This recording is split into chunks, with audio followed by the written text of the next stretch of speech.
साहित्य एवं अनुवाद विषयक व्याख्यान माला के अंतर्गत आपका स्वागत है, अभिनंदन है।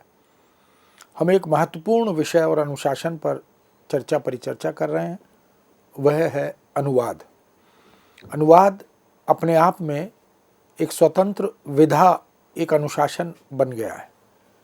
किसी समय में अनुवाद मंतव्य को, विचार को, भाव को संचरित करने, संप्रेषित करने का एक माध्यम था, किंतु अनुवाद आज एक अध्ययन का विषय भी बन गया है। यहाँ तक के शोध में भी अनुवाद को अब समाहित या शामिल कर लिया गया है। इस दृष्टि से अनुवाद के शिक्षण प्रशिक्षण की महत्ता लगातार बढ़ रही है। हम जानते हैं कि अनुवाद के साथ दो भाषाएं जुड़ी रहती हैं। एक भाषा जिसे स्रोत भाषा कहते हैं, अंग्रेजी में उसे सोर्स लैंग्वेज कहते हैं। यह वह भाषा है जिससे अनुवाद करना होता है, यानी मूल भाषा, मूल रचना की भाषा या रचनाकार की भाषा, उसे स्रोत भाषा कहते हैं, सोर्स लैंग्वेज कहते हैं। जिस भाषा में अनुवाद करना होता है उसे लक्ष्य भाषा या टारगेट लैंग्वेज इस नाम से पुकारा जाता है। तो दो भाषाओं का ज्ञान, उसमें आधिकारिक बोध, यह अत्यंत आवश्यक हो जाता है, क्योंकि अनुवादक दो भाषाओं का ज्ञाता यदि न हो तो अनुवाद कार्य से न्याय नहीं कर सकता। और इसके साथ साथ उस विषय का, उस क्षेत्र का बोध भी होना चाहिए जिसकी सामग्री का अनुवाद करना है। तो एक प्रकार से यह त्रिकोण बन जाता है: स्रोत भाषा, लक्ष्य भाषा, विषय बोध। ये तीनों अगर अनुवादक के परिचय में है, जानकारी में है, तो वह अनुवाद के साथ न्याय करता है। और अनुवाद के साथ ही नहीं, अपने पाठकों के साथ भी न्याय वह तभी कर पाता है। इस दृष्टि से हम कह सकते हैं कि अनुवाद का सार्थक होना, सटीक होना, बोधगम्य होना, सहज होना, यह अत्यंत आवश्यक और अपेक्षित भी है। किंतु अनुवाद को सहज, सरल और बोधगम्य बनाने वाला जो व्यक्ति है वो अनुवादक है। अनुवादक का कार्य एक प्रकार से सेतु निर्माण का कार्य भी है। वह दो धर्मों के बीच, दो जातियों के बीच, दो राज्य और समाजों के बीच, दो देशों के बीच, और यदि कहें कि वैश्विक स्तर पर पूरे भूमंडलीकरण के बीच एक सेतु बनाने का काम अनुवादक करता है। यह जो सेतु है, यह बहुआयामी, बहुदिशागामी सेतु वस्तुतः होता है। और अपेक्षा ये की जाती है अनुवादक से कि वो इस प्रकार का अनुवाद करे कि उसके पाठक उस अनुवाद को पढ़ने के बाद ये अनुभव ही ना करें कि वह अनुवाद है। इसलिए एक सहज सरल परिभाषा अनुवाद की जब देते हैं तो कहते हैं कि अनुवाद वह जो अनुवाद न लगे। ये इस विधा के लिए एक विडंबना की स्थिति तो है कि एक ऐसी विधा जो जिस नाम से जानी जाती है उसे उस नाम का समझा ना जाए। यानी पढ़ते समय, रसास्वादन लेते समय पाठक को ये लगना ही नहीं चाहिए कि वह अनूदित रचना पढ़ रहा है या वह अनुवाद पढ़ रहा है। उसे यह भी नहीं लगना चाहिए कि ये किस भाषा से किया गया अनुवाद है, क्योंकि यदि मूल भाषा की गंध, यदि मूल भाषा का संस्पर्श अनूदित रचना में पाठक को दिखाई देता है या बोध होता है तो ये एक प्रकार की कमी मानी जाती है। इसलिए अनुवाद दो भाषाओं पर अधिकार, विषय पर अधिकार, यह वास्तव में इस बात की दरकार करता है, इस बात की अपेक्षा भी करता है। लेकिन हम जानते हैं कि दो भाषाओं में जब अधिकार की बात हम करते हैं तो अनुवादक से अपेक्षा ये की जाती है कि वह उन दोनों भाषाओं के पढ़ने में, लिखने में, बोलने में और सुनने में समर्थ हो, क्योंकि अनुवाद के मौखिक और लिखित दोनों रूप मिलते हैं। यदि ठीक से विधिवत वह उस पाठ को, मूल पाठ को, स्रोत भाषा के पाठ को पढ़ नहीं पा रहा, उच्चारण नहीं कर पा रहा, तो वह उसका अनुवाद विधिवत और ठीक नहीं कर पाएगा। इसलिए उसे दोनों भाषाओं की पठनीयता, दोनों भाषाओं में जिसको रीडेबिलिटी कहते हैं, उससे अवगत होना चाहिए। उसका पठन बोध वो महत्वपूर्ण होना चाहिए और दोनों भाषाओं में लिखना भी आना चाहिए, क्योंकि अगर स्रोत भाषा में उतनी आवश्यकता लिखने की न भी हो तो भी लक्ष्य भाषा में बहुत से शब्दों का हमें लिप्यंतरण करना होता है।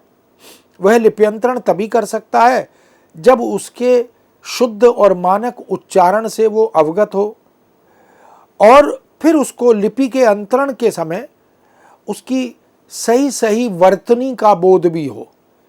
इसलिए अगर उसे स्रोत भाषा और लक्ष्य भाषा दोनों में लेखन का ज्ञान है, लेखन का अधिकार प्राप्त है, तो बहुत बार बहुत से शब्दों को अनुवाद करने के बाद भी ब्रैकेट में उसके साथ में मूल शब्द को भी लिखना पड़ता है, क्योंकि अवधारणा को स्पष्ट करने के लिए, विषय को संप्रेष्य करने के लिए इसकी आवश्यकता पड़ती है। तो अनुवादक से ये उम्मीद होती है कि वह दोनों भाषाएं पढ़ना जानता हो, लिखना जानता हो, वर्तनी, व्याकरण, भाषा बोध, इससे वो संपन्न हो, समृद्ध हो, तभी वो न्याय कर सकता है। और इसी तरह बोलना भी जानता हो, यानी उच्चारण भी जानता हो। दोनों भाषाएं अगर पढ़नी हो और किसी को संप्रेषित करनी हो, क्योंकि तत्काल भाषांतरण में आशु अनुवादक के रूप में तो उसे बोलना भी पड़ता है और बोलते समय उसे इन तमाम गुणों की, इन तमाम आवश्यकताओं की ज़रूरत पड़ती है। तो यथासंभव उसे कोशिश करनी होती है कि वह इतना अध्ययनशील हो, इतना अभ्यासरत हो कि वो ये तीनों कौशल, ये तीनों चरण दोनों भाषाओं के, स्रोत और लक्ष्य भाषा के, उनमें दक्ष हो, उनमें निपुण हो और सक्षम भी हो। और इसी तरह पढ़ना, लिखना, बोलना और अंतिम अपेक्षा होती है सुनना, क्योंकि अब तो जिस युग में हम हैं वो मशीन का युग है, वो कंप्यूटर का युग है, वो तमाम तरह के ऐप्स अनुवाद के हमारे सामने उपलब्ध हैं। तो कभी कभी ऐसी स्थिति भी आती है कि स्पीच टू टेक्स्ट भी जाना पड़ता है, टेक्स्ट टू स्पीच और स्पीच टू टेक्स्ट। यानी जो मशीन में अगर कुछ मैटर, कुछ सामग्री हमें डालनी है तो हम बोलकर डाल सकते हैं। हम पढ़ते जाएं, बोलते जाएं, मशीन उसे अपने आप टाइप करती जाएगी। और इसके ठीक विपरीत भी होता है कि अगर कोई टंकित सामग्री है, कोई टाइप्ड मटेरियल है, तो मशीन को आप फीड कर दें, मशीन उसे पढ़कर आपको सुनाएगी और आपकी श्रवण इंद्रियां इतनी सक्षम हो, इतनी दक्ष हो कि उन शब्दों को सही सही सुन लें, उनका सही और मानक रूप उनके पास पहुंच जाए, तो फिर वो उसे लिपिबद्ध या शब्दबद्ध कर सकते हैं। इस दृष्टि से हम देख सकते हैं कि वास्तव में अनुवाद और अनुवादक के ऊपर एक बड़ी जिम्मेदारी है, जिसमें संस्कृतियों का समन्वय होता है, विनिमय होता है, आदान प्रदान होता है, संस्कृतियों का विस्तार भी होता है। यदि अनुवादक से चूक हो जाए, भूल हो जाए, गलती हो जाए या असावधानी हो जाए तो फिर अनुवाद में अर्थ का अनर्थ हो सकता है। इस दृष्टि से अपेक्षा ये की जाती है कि अनुवादक को अपने अनुदित कार्य को विधिवत प्रस्तुत करना चाहिए और निष्पाप, निर्दोष बनाकर प्रस्तुत करना चाहिए, क्योंकि अनुवाद के साथ एक बड़ी जिम्मेदारी, एक बड़ी अपेक्षा पाठक वर्ग की एक जुड़ी रहती है। एक ऐसे समुदाय के लिए, एक ऐसे भाषाभाषी परिवार के लिए अनुवादक अनुवाद करता है जो स्रोत भाषा का ज्ञाता नहीं है, जिसे स्रोत भाषा के अध्ययन का बोध भी नहीं है। वह अगर भरोसा करता है तो अपने अनुवादक पर करता है। उसे अनुवादक से ये आशा अपेक्षा होती है कि मूल के कथ्य को, यानी स्रोत भाषा में जो कुछ उपलब्ध है, वो चाहे कविता है, वो चाहे कहानी है, चाहे उपन्यास नाटक है, या कोई वैचारिक वस्तु है, या पत्रकारिता के क्षेत्र में, बैंक और बीमा के क्षेत्र में, किसी भी क्षेत्र में अगर कोई मूल सामग्री है और उसका अनुवाद अनुवादक को करना है तो पाठक की ये अपेक्षा होती है, ये आशा उम्मीद होती है कि पाठक को वह सामग्री प्रामाणिक मिले, यथावत मिले, मूलवत मिले। लेकिन अनुवाद की और अनुवादक की अपनी सीमाएं भी होती हैं। वह चाहकर भी अनेक बार सभी प्रयत्न करके भी मूल को यथावत अनुवाद नहीं कर पाता, लेकिन उसे एक साधक की तरह वह शब्दों की साधना करता है, वह भाषा की साधना करता है, वह कथ्य की साधना भी करता है।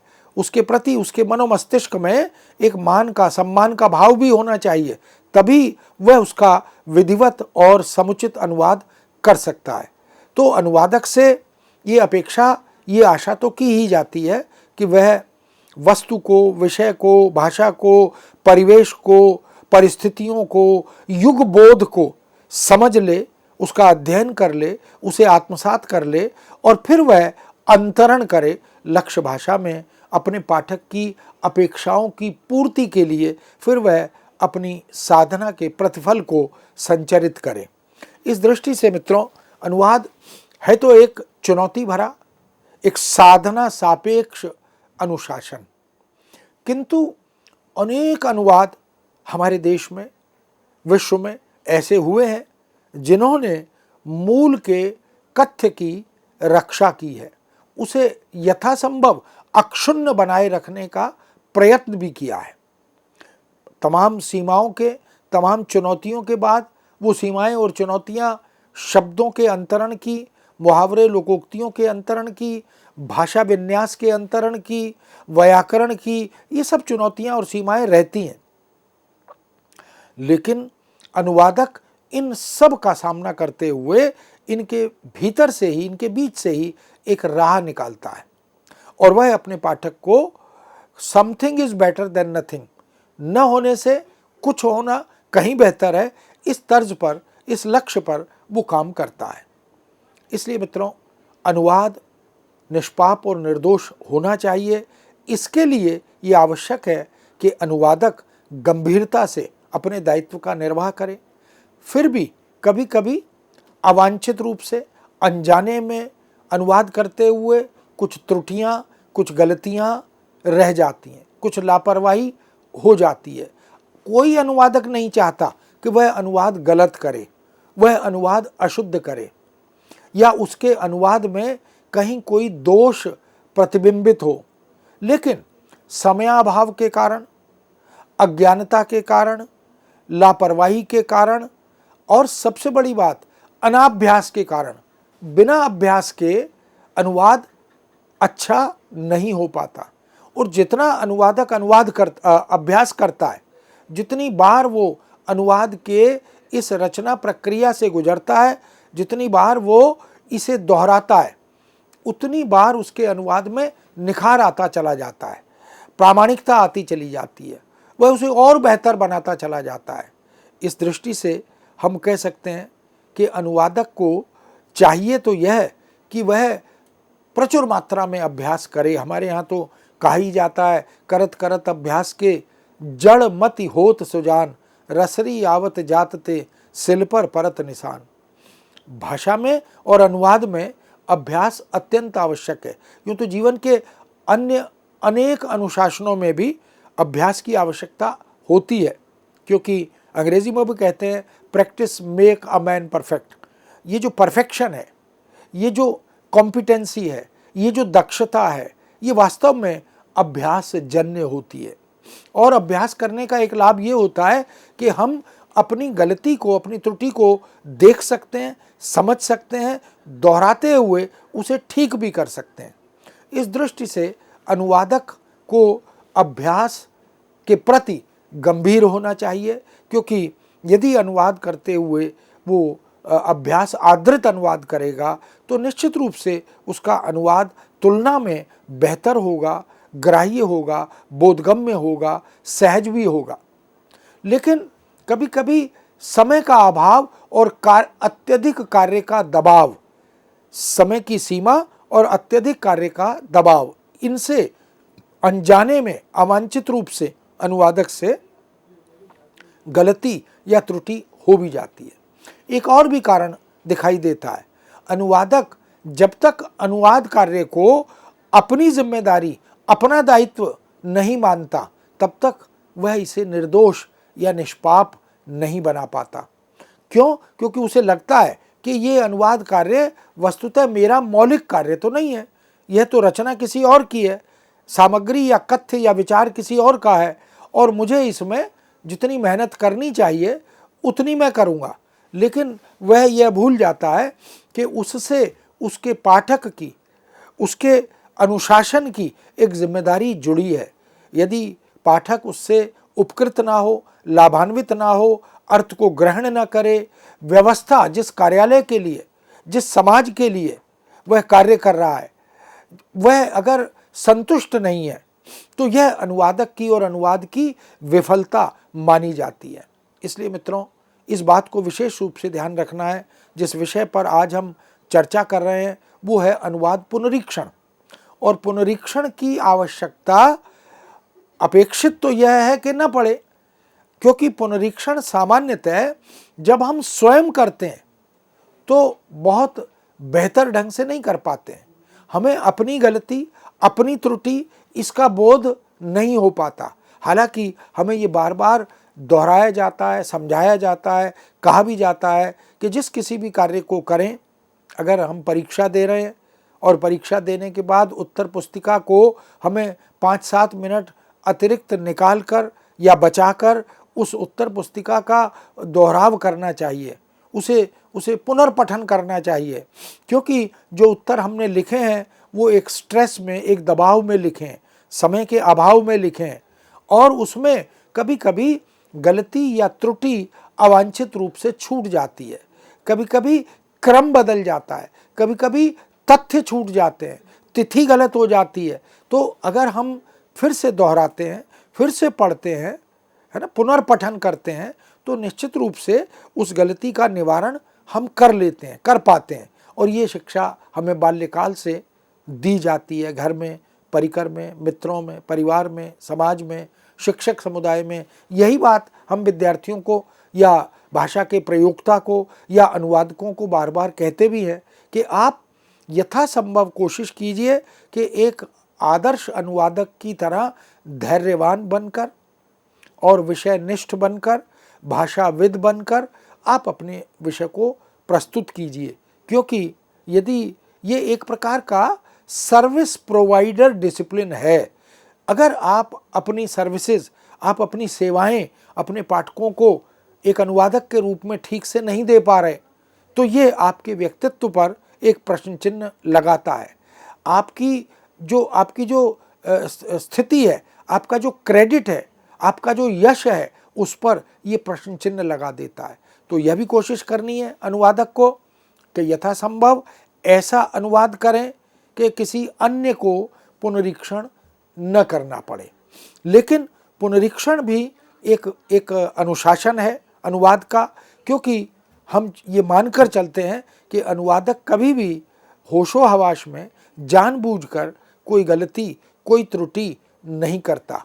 फिर भी यदि गलती रह जाती है, अगर अवांछित रूप से कुछ छूट जाता है, या कभी कभी बोधगम्यता ठीक से नहीं हो पाती विषय की, वस्तु की, विचार की, परिवेश और परिस्थिति की, तो हो सकता है अनुवादक कुछ गलत अनुवाद कर दे, अर्थ का अनर्थ कर दे, अवांछित अनुवाद कर दे।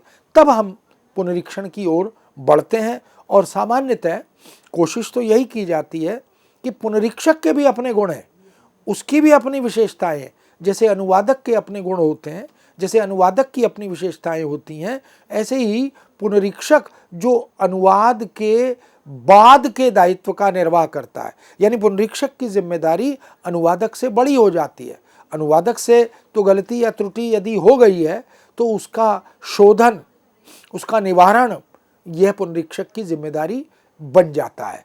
इसीलिए अनुवाद पुनरीक्षण भी अनुवाद के क्षेत्र में अत्यंत आवश्यक समझा जाता है। ठीक उसी तरह जैसे अनुवादक से हम अपेक्षा करते हैं कि वो धैर्यवान हो, वह भाषा और विषय का ज्ञाता हो, ऐसे ही पुनरीक्षक से भी हम वो सारी अपेक्षाएं करते हैं, क्योंकि यदि उसे मूल के परिवेश की, परिस्थिति की, रचनाकार के दर्शन और दृष्टि की समझ नहीं है तो फिर वह ठीक से पुनरीक्षण नहीं कर पाएगा।